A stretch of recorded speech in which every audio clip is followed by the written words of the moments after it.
advice that you could give specifically to our community to Yeah. just push them to move forward in this space? So what I always say is, get your reparations in crypto, get your 40 acres in the metaverse. This is decentralized, so it's not controlled by any centralized authority, meaning that you have the opportunity to leverage and, in a sense, reverse years of financial attacks, communication, and growth. Black people need to get over the knowledge gap, because it's definitely a big knowledge gap. And if we don't, we're going to find ourselves in the same situation that we're in right now. And it's going to be because we chose not to engage or just experiment or learn. And you don't need a lot of money to get into it. You don't need a lot of money. All you need is an internet connection to research. A lot of NFTs are free. Like, NFT doesn't mean expensive. There are NFTs that are super affordable on different chains. And it's just important for us as a people to get into this and start researching.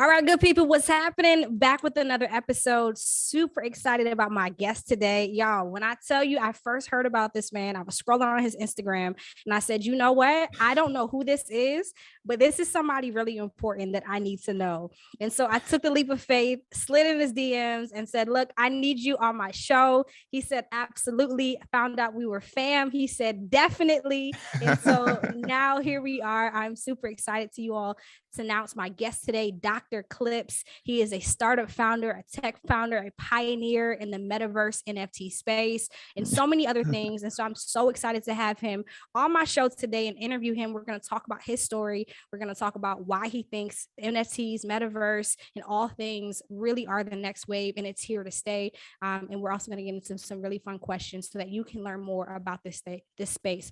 So without further ado, ladies and gentlemen, please welcome to my show, Dr. Clipz. Dr. Clipz, what's up? Hello, welcome. What's up? Yes. Thank you for having me on here, though. Definitely thank you for taking your time out to get me on the show so we could talk about some of this, Metaverse hoopla that's been going on. Listen, we got to empower the people. And I think that's what this is about, right? It's really about saying, hey, we have this knowledge, we have this understanding, but how do we be able to get this to other people so that they can be able to have the understanding as well, too? So let's do this. Let's reverse the story. Let's talk about you. How did you even get here? How did you get into this space? Go back like a decade for me. Were you always a techie? Were you always into this? Okay. Talk to me. So my history, I would say, is more like visual artist / like tech kind of connoisseur, if you will. So my grandmother, she always had this Windows 90. It was like a Windows 96 computer back in the day. We used to play on it. I used to get on there and do like Windows Movie Maker, Paint, Microsoft Paint, all that type of stuff before the internet pretty much emerged, came about. So once I got into school, I got into talented visual arts program. So I was, doing paintings, like sculpting, like all that type of stuff since like third grade. So from third grade to 12th grade, I was in like a talented visual arts program in New Orleans. But I also used to be like heavily into computers. Like I said, my grandmother used to have the Windows, and we would play, these different games, or use Microsoft Paint or, Movie Maker, and just do stuff. So I've always kind of been into the tech, and I've always been like a visual person. So after, let's fast forward a little bit. I come home after college. I graduated from Tuskegee University, a degree in political science. And I kind of still didn't really kick that whole media visual artist type of bug that I had. So understanding what I learned in school, I started realizing the power of propaganda and media. And I saw that it ran parallel to my passion of, visual arts and tech. So I kind of transitioned into being a media journalist, media company founder. I started something called Neutral Grounds, where we do like documentaries, interviews, all that type of stuff. So I've always been into like the media and visual side of things. And the metaverse, I would say, just kind of put everything together for me in a sense to where I can retain my independence, be creative, and monetize all in one. So yeah, me starting out literally came from me being a tech kind of computer nerd. I used to always play around with, the apps and stuff like that. And when things got, more advanced, I just started, diving down the rabbit hole. I mean, you said paint, so you're dating yourself at this point. Like the fact that you said like anybody who knows about Microsoft Paint, you're a real OG in the internet games. Nah, I for love real though. Yeah, it. definitely though. Yeah, and it helped. It helped because a lot of the programs like Photoshop is modeled after Paint, and Adobe Right. Premiere is modeled after Windows Movie Maker. Like I didn't have to learn Premiere because the tools are fundamentally the same. Yeah, And yeah. my art professors in high school, elementary school, Ms. Villavaso, Ms. TK, all of them really kind of helped manifest and help me redirect my creative energy to what I actually wanted to do. So yeah, I've done like paintings, sculpting. I've done music videos. I've had a big career in music video directing. That's actually where I got the name Dr. Clipz from. So from like Nice. being a music video director, I just kind of transitioned it. One of my line brothers actually gave me the name, but I transitioned it into, just teaching you with videos in a sense.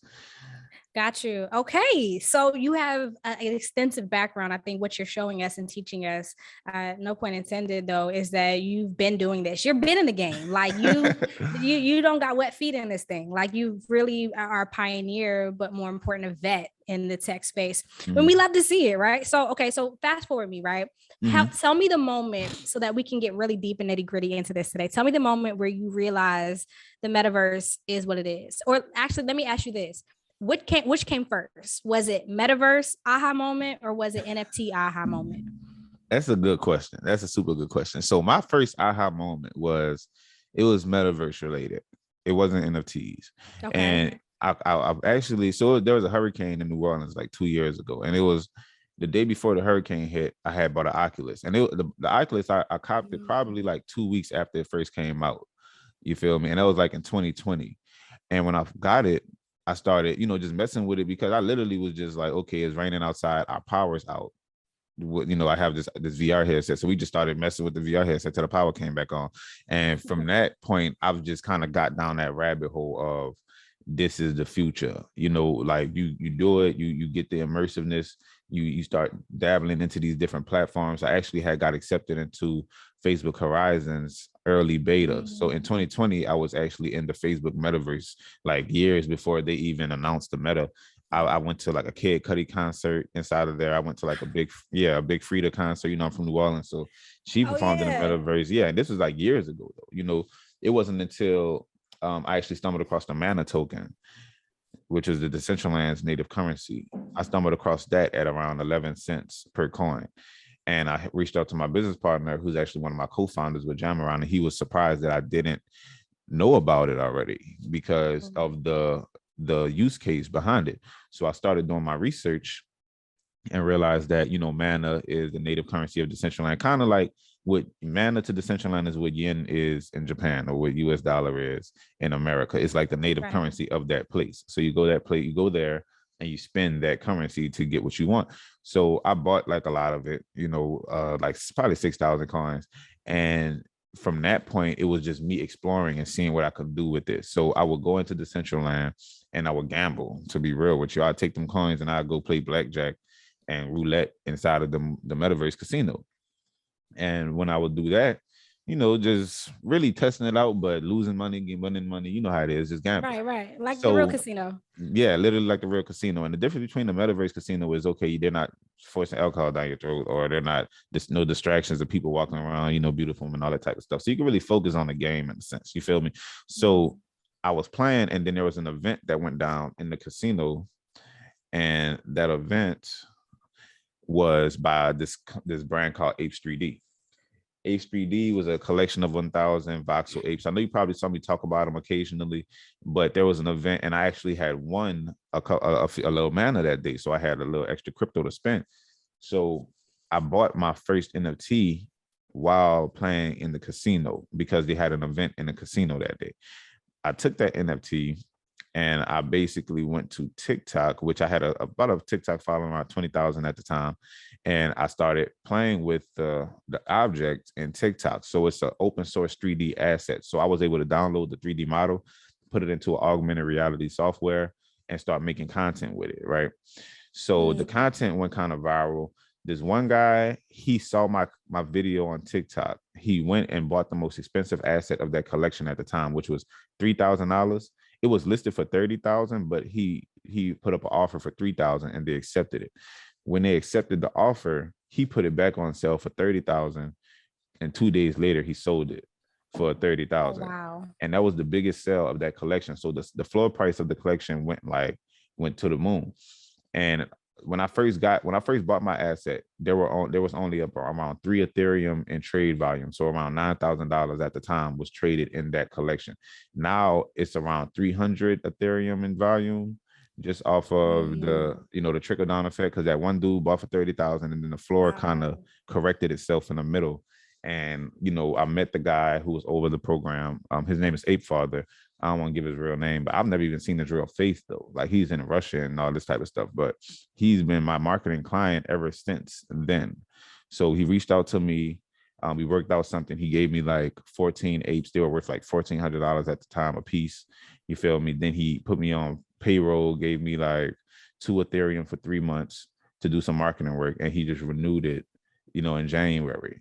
And like I said, that's all from playing in a casino. You feel me? So yeah. Let me pause you for a second, Dr. Clipz, because I don't want this to go over our listeners' heads, right?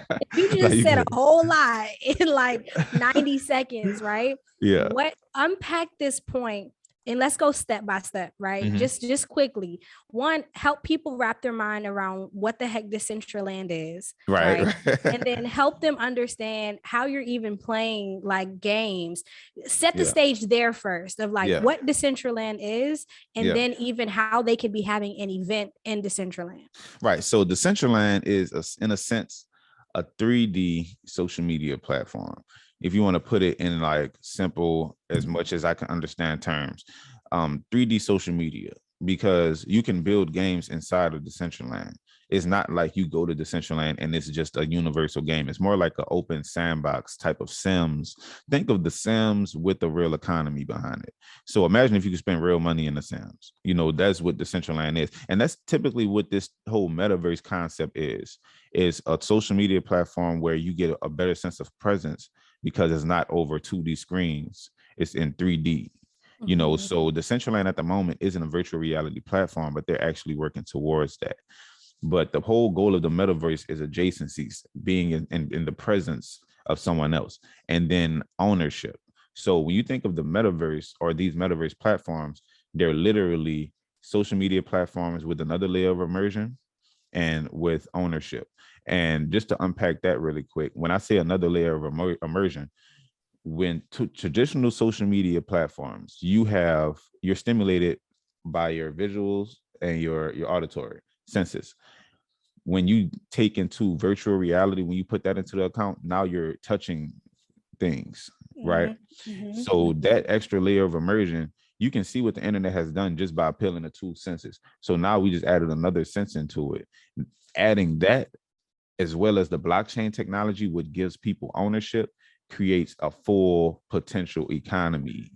You feel me? So when you think Web3, just think of the internet, a more immersive internet with ownership tied to it. So I love how you're really quickly, just so I can wrap it around for everybody. I love how you're using this example of The Sims, because anybody who's a millennial or grew up, whether you played it or not, you remember that time frame, right? Yeah. We have Sims, they have the simoleons, and you put the little cheat codes in and get all the millions of simoleon dollars, but it can only be spent right inside of The Sims. So I hope that you all don't miss that. The point of like, whether it be Decentraland, Sandbox, these other virtual reality, right, platforms, or what do you call it? Virtual reality platforms? Metaverse platforms. And platforms. Yeah.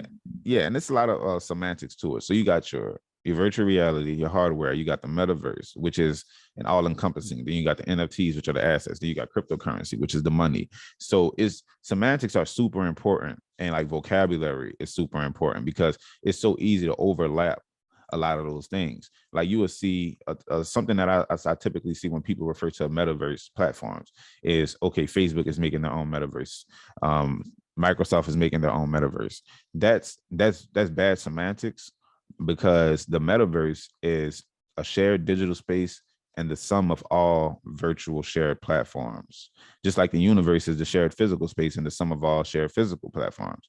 And people would say, just because I can't travel from one metaverse platform to the other, that doesn't mean that it's in a different metaverse. Just because I can't travel to Mars doesn't mean that we're not in the same universe, in a sense. So when I think metaverse, I think if the metaverse is like the universe, the apps are like the planets. So the Decentraland is one planet, then Facebook Horizon is another planet. And, you could travel to these different spots within the all-encompassing metaverse. So that was something I wanted to get across too. Semantics is important, and a metaverse is literally one thing. Everything inside of it is a metaverse platform or something that's built for that experience in a sense. So good. Let me just repeat that so that they don't miss that. If the metaverse is like the universe, the apps are the planets. That's so good. And it makes it so simple for us to really understand and digest this, right? I know that we have a lot of viewers, and this is their first time really experiencing through this platform, Black and Meta, of what the heck this is. So I want you also write that down, right? So that you can be able to have a portable understanding of this and also be able to have it where you can share with others.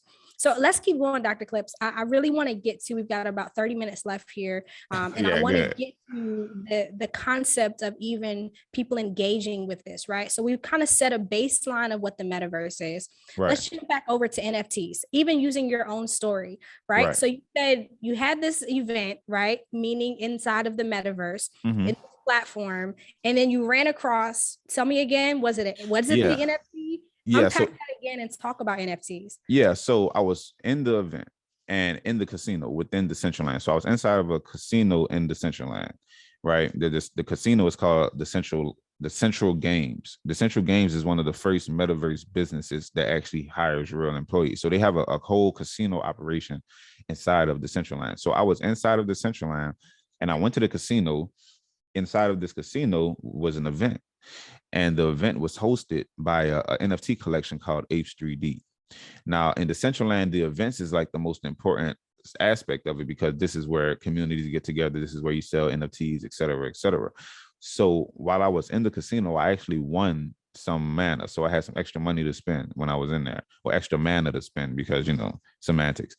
And when I had the extra mana to spend, I saw that they had the new project and his assets were $40.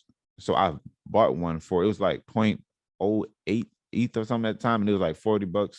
I bought it just because I liked the way that they look. And I actually have the video on my TikTok when I made it back in the day. It was in July. I actually made the video and it's still up.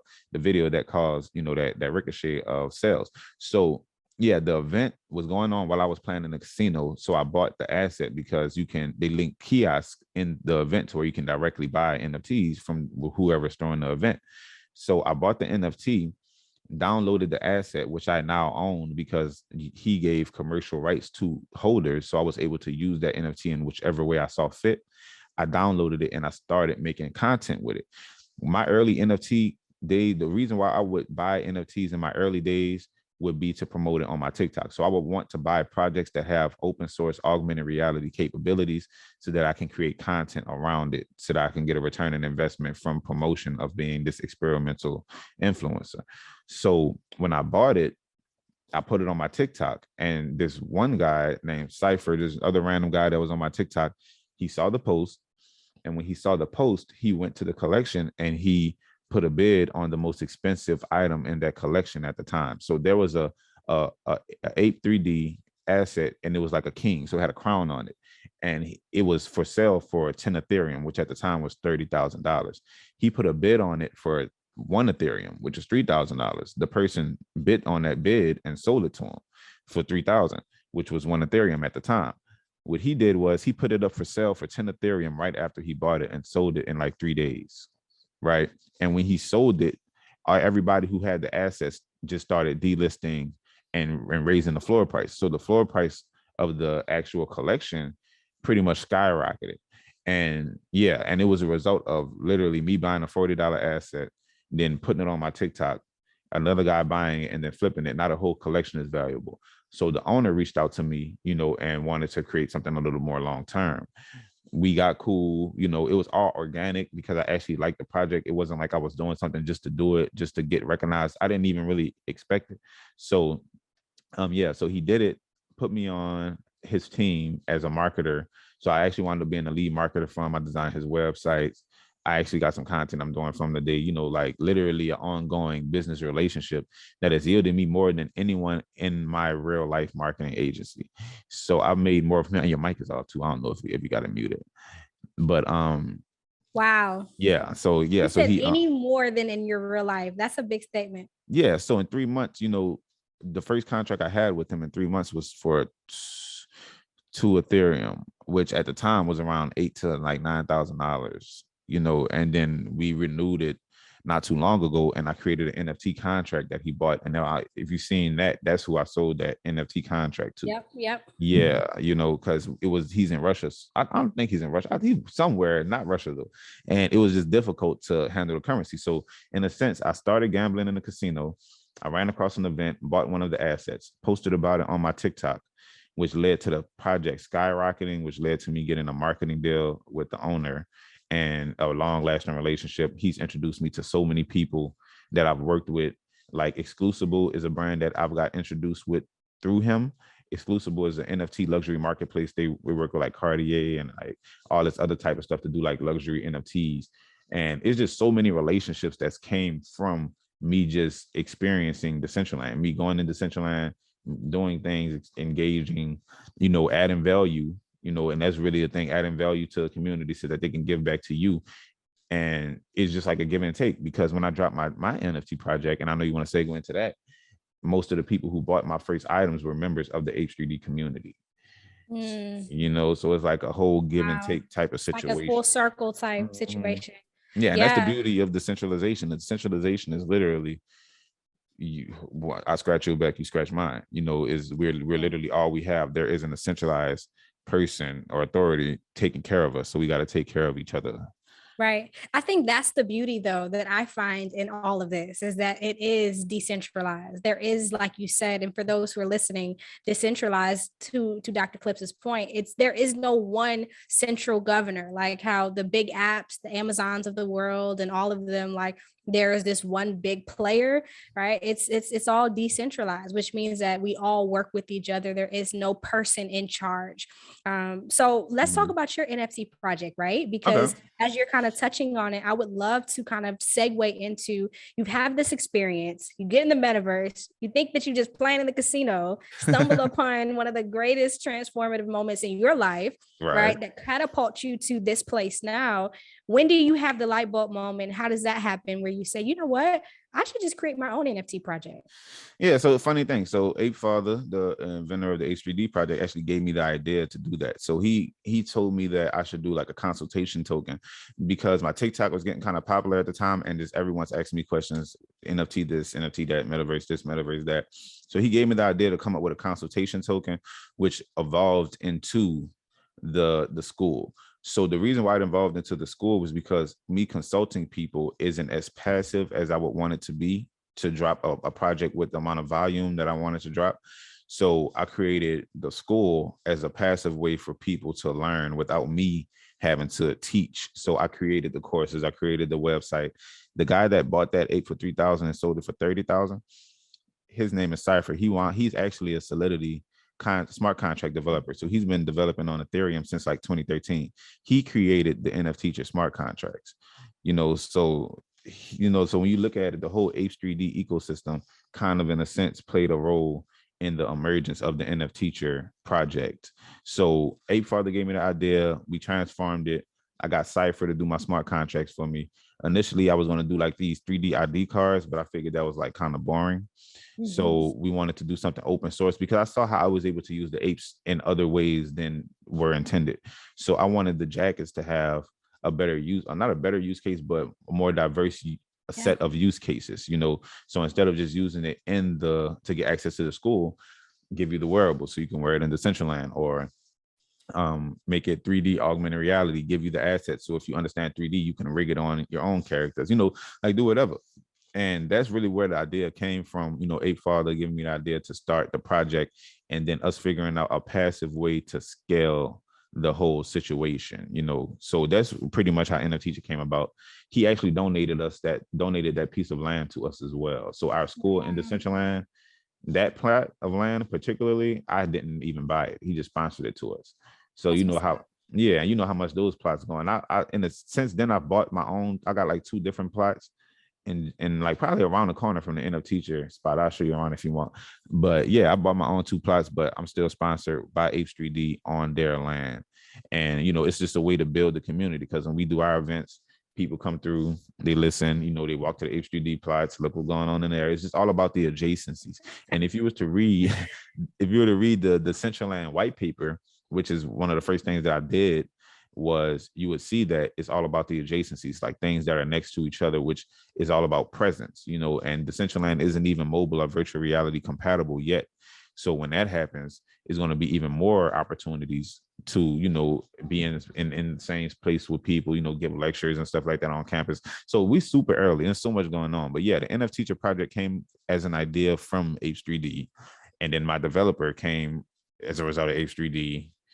And my starting clients came from H3D. Well, yeah, it sounds like this community piece is so big. And again, back to the decentralized, or not, I'm about to say Decentraland again, but the fact that it's decentralized, like this whole space is that we're all together. One takeaway I want you all as the listeners to really catch is that this is more than just art. This is more than just one dimensional. I mean, it sounds like even how you're using it for the wearables, and you're using it for leveraging people to whether it be 3D projects, or they can use it in the way that they want, right? And also an access ticket for the information and the education, right? I don't want you all to miss that NFTs are not just what you see visually, right? There is the capacity for them to be so much more. So I want you to go into this, Dr. Clipz, for a bit, because what I'm seeing and just in the market is that people are trying to find their footing, right? Especially in people of color. They're figuring out, like, should I invest in NFTs and just like get it and hold it?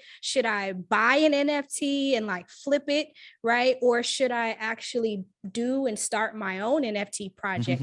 Talk to us about the three different: invest, or just buy it and flip it, right? Or to start their own. What should people be thinking about in order to get to that decision? Okay, and before I jump on that question, let me piggyback off when you were saying what an NFT actually is, because people think of their pictures. So an NFT, or non-fungible token, is a token, right? And what a token is something that represents something. So if I gave you this cell phone, it was like, this is a token of my appreciation. The cell phone represents my appreciation, right?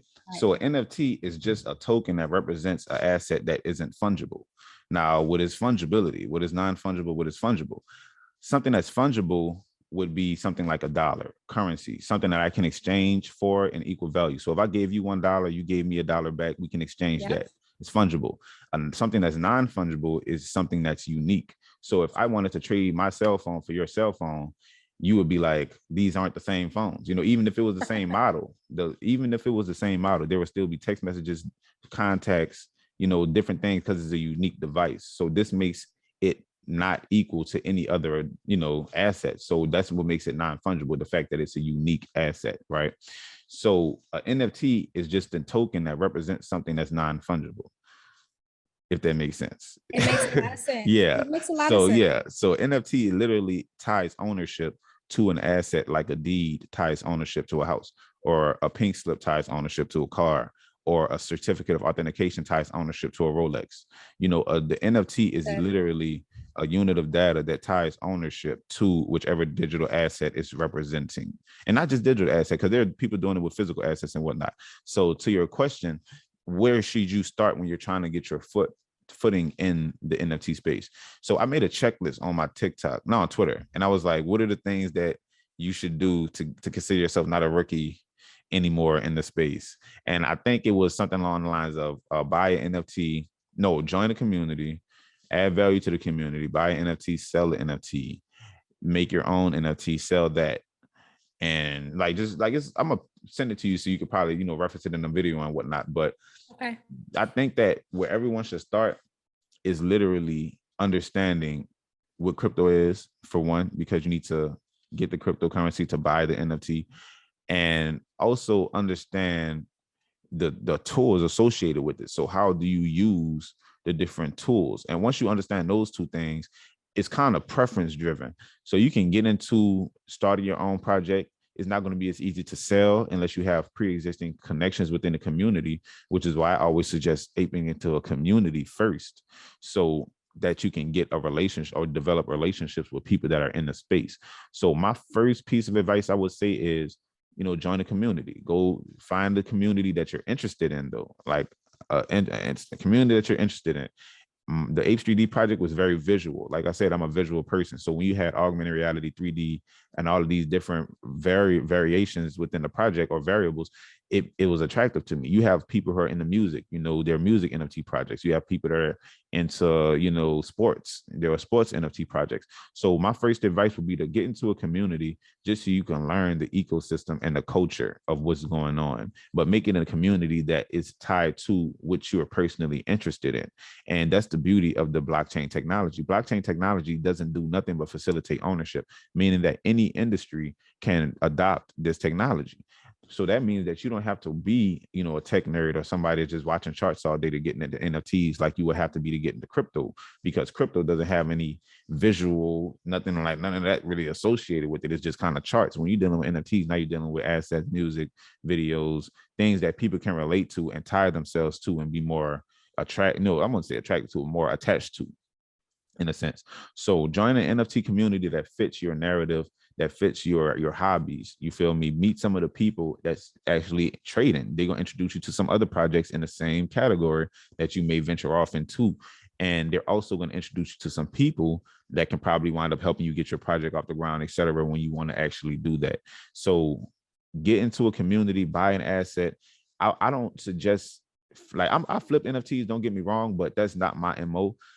I feel like if you're going to flip tokens, you might as well flip fungible tokens like cryptocurrency, because that's liquid. Anytime I want to sell any of my crypto, I can sell it like that. For NFT, since it's unique, if I want to liquidate it, someone has to buy it. So that makes it complete, like that changes the landscape, completely about the situation. So when I do my not wash trade, now, wash trade, when I do my trading, I do it all through, fungible tokens for the most part, because I could liquidate it instantly. But for NFTs, I recommend just buying something that you like first and foremost, and then just seeing what you can do with it. And that's going to kind of unlock the Pandora's box and start taking you down that rabbit hole of NFTs can be used for this. And then you can make more calculated decisions on what you want to do as far as your journey. I think that's a great point that you're making with this idea, even just comparing the crypto piece of terms of flipping to the NFT piece. I think that's a great analogy. And I don't want us to move over that too fast, because to your point, when you want to sell an NFT, right? I hope that y'all don't miss that. Like when you want to sell an NFT, you have to wait for somebody to buy it, versus if you want to sell something like crypto, or even if you decide to do stocks or whatever the case may be, fungible pieces, right? It can happen immediately. It's a very different cadence, and I don't want you all to miss what he said, because that's really powerful. The other thing I think is really cool that you're mentioning, and I've experienced this too, is that you have to just start, right? Getting in the community, finding a project that you like. I'm gonna go ahead and brag. I am NFT teacher holder, right? So Dr. Clipz dropped his project. I said, you know what? I read about it. To his point, I looked at the white paper on his particular website,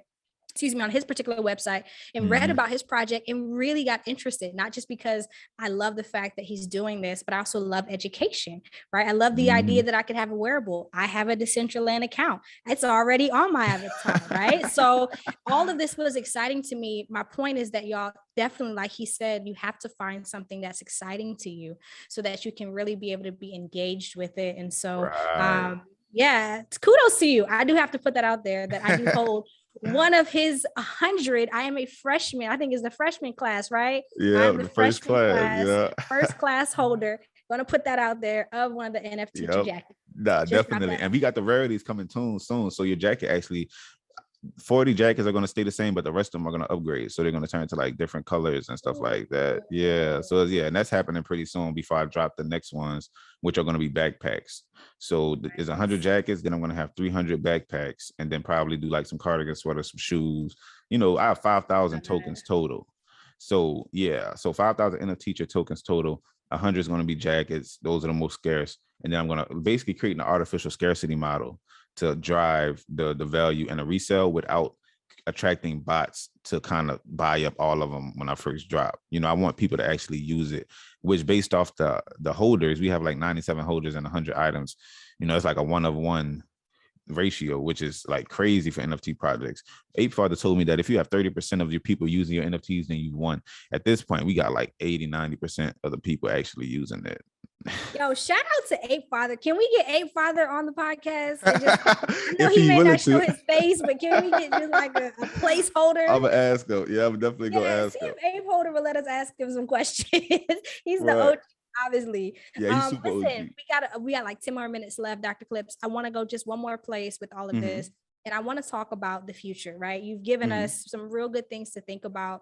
One of the things that I'm really passionate about with our platform is really being able to help people make it to the metaverse, right? Help people make it to the metaverse, help people mint their first NFT and or start their first NFT project, and just give them the encouragement to do it. But some people, right, need to really wrap their mind around the future of this. Future pace us, Dr. Clipz, right? Help us understand what is this really going to look like in 2030 from your perspective. If we could give you just another couple minutes to predict the future, tell us what you're seeing from your lens, and why this is so important to pay attention to right now, especially for people of color. So what I'm seeing in my lens in 2030 is probably really the emergence of a new realm, and I'm gonna get kind of deep real quick. So, as humans, we live in like duality. So, yes and no, light and dark, etc. We dwell in two different realms. We have the physical realm, physical plane that, we exist in our waking life. And then there's the astral realm that we exist in when we're asleep, right? So that's like a dual, I would say, how can I put this? Like a dual, how did I put it? A bi-realm. Like it's basically we only inhabit two different realms at this point, and it's kind of structuring how we view duality as a whole. We live in like a duality based situation. Now with the emergence of the metaverse, it's adding another realm into it. So instead of just the physical and the astral realm, now we have the digital realm, which is kind of like a mix between the two. And there's been a lot of technology showing how this virtual reality stuff is enhancing our astral experiences when we're asleep and stuff like that. So like more lucid dreaming, more, all this type of stuff. So the metaverse is going to be, in my opinion, a new realm where there's economy, there's interaction, communication, buildings, literally full immersion. And it's going to, I don't know if you ever saw Ready Player One, but essentially in that kind of light to where now we're going to have the digital realm, the astral realm, the physical realm. And the digital realm is gonna be, if it's gonna be like 2030, the realism is gonna be crazy, as far as the actual authenticity and how authentic it feels to engage inside of this metaverse. The graphics is gonna be crazy, ecosystem is gonna be built, jobs gonna be, happening. It's just gonna be a full ecosystem because you like I was saying earlier with the sensors, we only can sense things with 5 senses, unless you count the 6th one. 5 senses: touch, hear and sight, smell, taste. With the metaverse, once you take off 3 of the 5 senses, that's going to, in a sense, I ain't gonna say trick our brain, but it's going to make us feel almost as immersed as we do like in our dreams. Because in your dreams, you can't taste or smell, but you have dreams where you wake up and you're like, I could have sworn that happened in real life. Listen, I took that headset off the other day and I know what happened to me. Where I was. Nah, for real. Where am I? Like in the dreams, and when you use it over time, you're gonna start picking up like the vividness of your dreams, and I'm gonna send you some studies that actually were conducted that showed that lucid dreaming is enhanced through virtual reality use.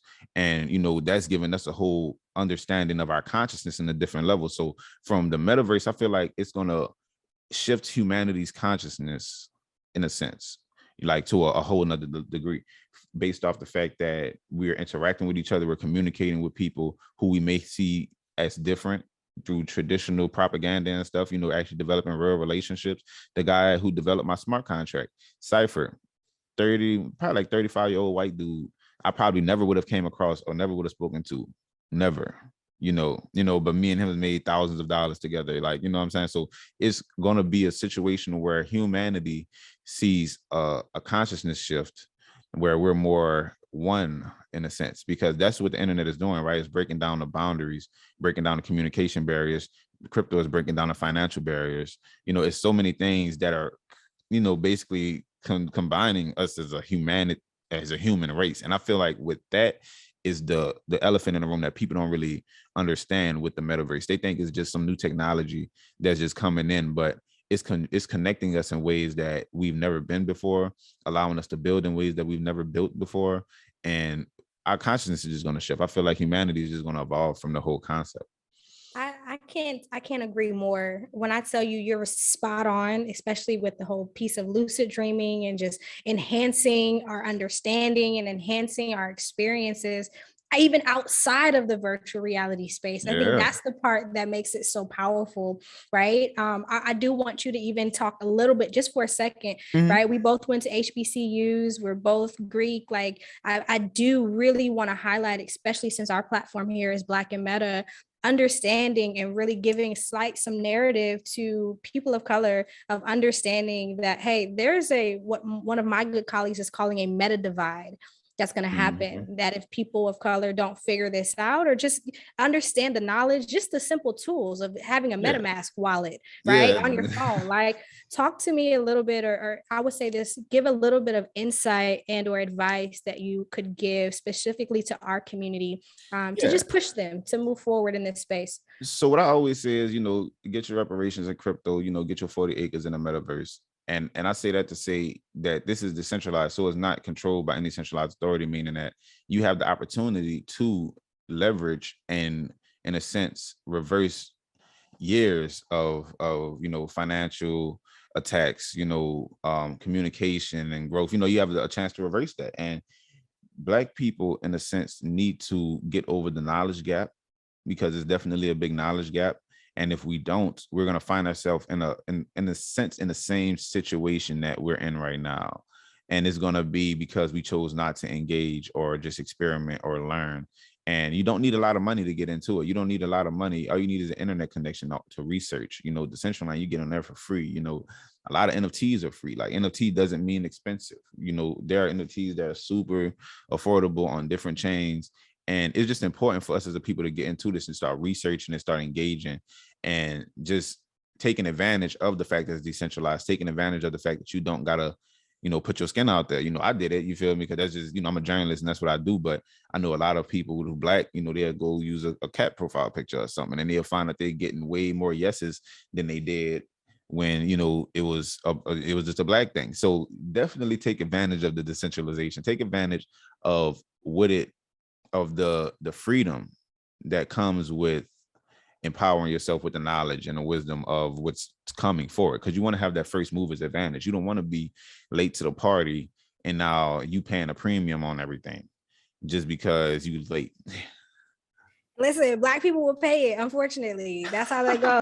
Yeah, we spend the most. We spend the most. Clipz, wait, I need you to say something that you just said one more time, because I literally got chills when you said this, and I need you to make sure you say it louder so I can have it clear on the recording. You said, "Get your 40 acres in a mule in crypto and in the metaverse." Is that what you said? Yeah. So what I said was, I would say, get your reparations in crypto and get your 40 acres in the metaverse. So that means, if you study crypto, if you leverage it, you can get them the money that we be asking the government to give us, just by understanding cryptocurrency and engaging in the ecosystem. And as far as getting your 40 acres in metaverse, find a metaverse platform and get some land. Because imagine if Instagram only was selling 100,000 Instagram pages, right? And if you didn't have one, you had to pay somebody to promote your stuff on their page. That's essentially what these 3D metaverse platforms with this finite land. Decentraland only has 90,000 parcels.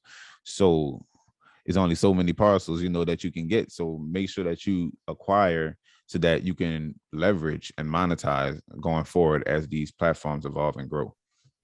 So good. So good. Like, literally, I could drop the mic there.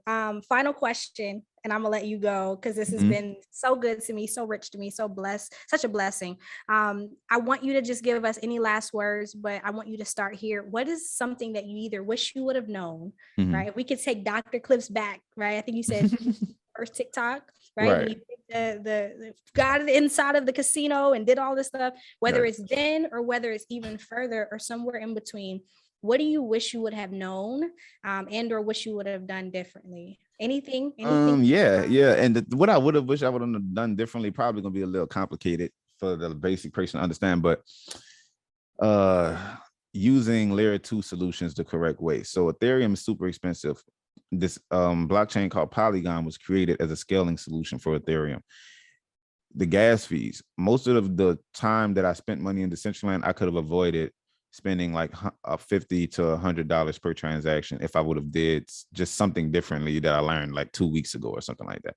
So I'm actually going to be making a video about that soon for the students. You're going to be able to check that out. But it's literally just understanding how layer 2 solutions work, because I would have saved myself at least $5,000 in gas fees if I would have just known that. Yeah. Yeah, and it's knowledge, the knowledge. If you don't get it, you're gonna pay. You're gonna pay for it. Well, listen, you have given us tons of knowledge today, Dr. Clipz. I am so appreciative of you, your time, your knowledge, and just for spending some time with me and my community here at Black and Meta. So listen, any last words that you have?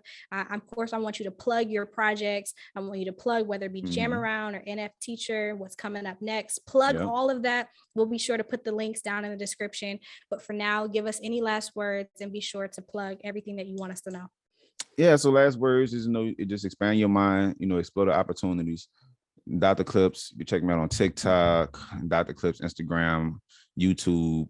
We have the NF Teacher, Metaverse Academy. If you want to learn that, we dropping our Gen 2s probably in like next week or so, 2 weeks after we drop these rarities for these jackets.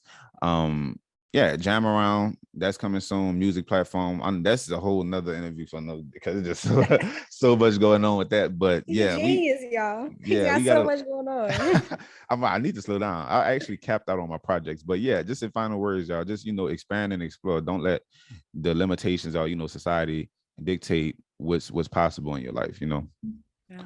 So good. So good. All right. Listen, you heard it here first at Dr. Clipz on Instagram, on TikTok, all of the places, all of the platforms. Next time we get you on here, we're going to have you share your screen so we can see how you work in Decentraland. Nah, I got you. Yeah. Like, I'm excited to see all of that, and also to really be able to have possibly a part 2 where you can talk us through the different uses of smart contracts and how do we be able to understand this stuff.